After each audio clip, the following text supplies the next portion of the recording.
ओम नमः शिवाय।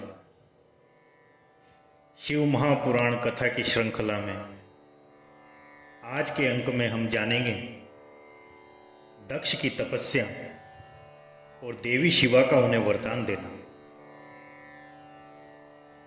नारद जी ने पूछा, पूज्य पिताजी, दृढ़तापूर्वक उत्तम व्रत का पालन करने वाले दक्ष ने तपस्या करके देवी से कौन सा वर प्राप्त किया तथा वे देवी किस प्रकार दक्ष की कन्या हुई? ब्रह्मा जी ने कहा, नारद, तुम धन्य हो। इन सभी मुनियों के साथ भक्ति पूर्वक इस प्रसंग को सुनो।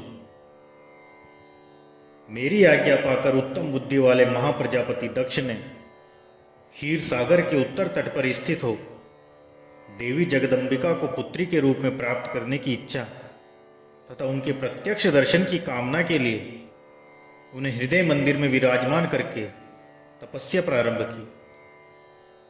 दक्ष ने मन को संयम में रखकर दृढ़तापूर्वक कठोर व्रत का पालन करते हुए शौच, संतोष आदि नियमों से युक्त हो 3000 दिव्य वर्षों तक तप किया।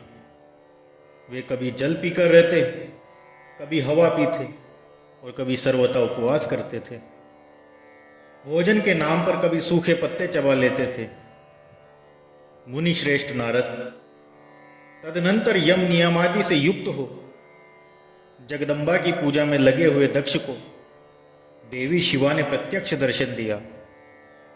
जगन्मयी जगदंबा का प्रत्यक्ष दर्शन पाकर प्रजापति दक्ष ने अपने आप को कृतकृत्य माना। वे कालिका देवी सिंह पर आरूढ़ थी। उनकी अंग कांति श्याम थी, मुख बड़ा ही मनोहर था। वे 4 भुजाओं से युक्त थीं और हाथों में वरद, अभय, नील कमल और खड्ग धारण किए हुए थी। उनकी मूर्ति बड़ी मनोहारिणी थी। नेत्र कुछ लाल थे, खुले हुए केश बड़े सुंदर दिखाई देते थे। उत्तम प्रभा से प्रकाशित होने वाली उन जगदंबा को भली भांति प्रणाम करके दक्ष विचित्र वचनावलियों द्वारा उनकी स्तुति करने लगे।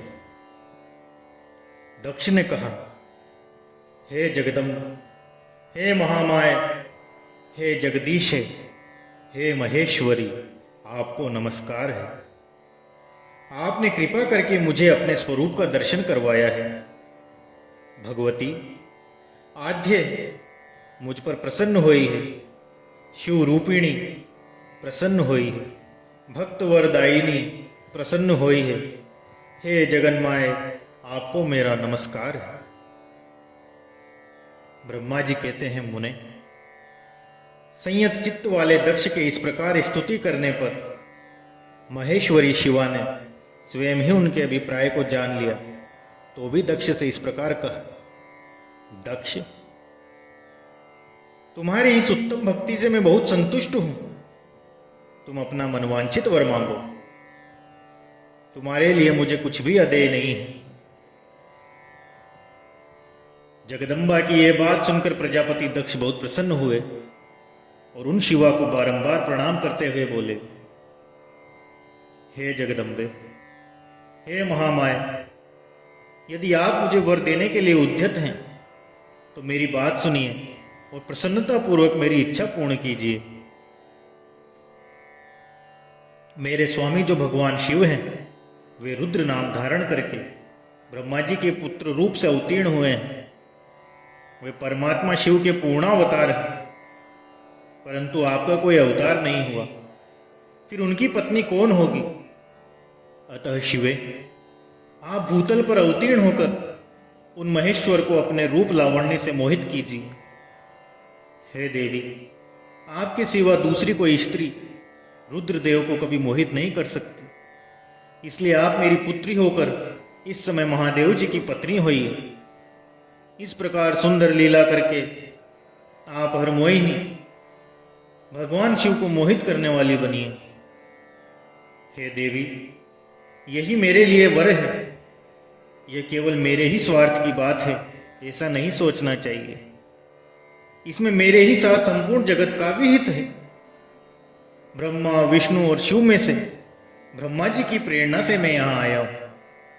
प्रजापति दक्ष का यह वचन सुनकर जगदम्बिका शिवा हंस पड़ी और मन ही मन भगवान शिव का स्मरण करके यूं बोली,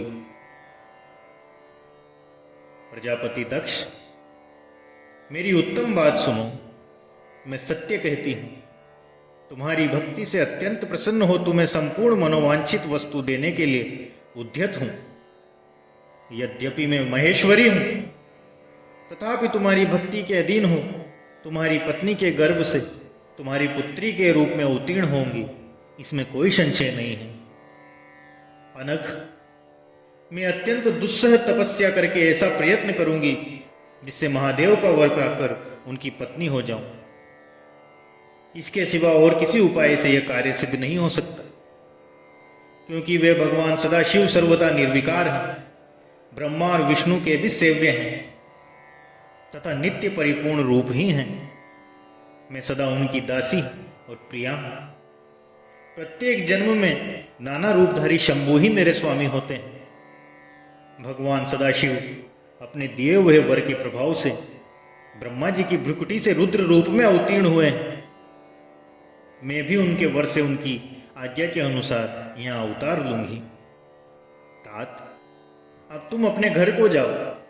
इस कार्य में जो मेरी दूती अथवा सहायिका होगी उसे मैंने जान लिया है। अब शीघ्र ही मैं तुम्हारी पुत्री होकर महादेव की पत्नी बनूंगी। दक्ष से ये उत्तम वचन कहकर मन ही मन शिव की आज्ञा प्राप्त करके देवी शिवा ने शिव के चरणाविंदों का चिंतन करते हुए कहा, प्रजापति, परंतु मेरा एक प्रण है, उसे तुम्हें सदा मन में रखना चाहिए। मैं उस प्रण को तुम्हें सुनाती हूं, तुम उसे सत्य समझो, मिथ्या न मानो। यदि कभी मेरे प्रति तुम्हारा आदर घट जाएगा तब उसी समय मैं अपने शरीर को त्याग दूंगी, अपने स्वरूप में लीन हो जाऊंगी अथवा दूसरा शरीर धारण कर लूंगी। मेरा यह कथन सत्य है। प्रजापति, प्रत्येक सर्ग या कल्प के लिए तुम्हें यह वर दे दिया गया है। मैं तुम्हारी पुत्री होकर भगवान शिव की पत्नी होंगी।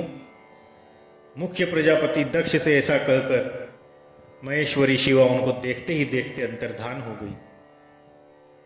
मां दुर्गा के अंतर्धान होने पर दक्ष भी अपने आश्रम को लौट आए और यह सोचकर प्रसन्न रहने लगे कि देवी शिवा मेरी पुत्री होने वाली। इसके आगे की कथा अगले अंक में। ओम नमः शिवाय। हर हर महादेव।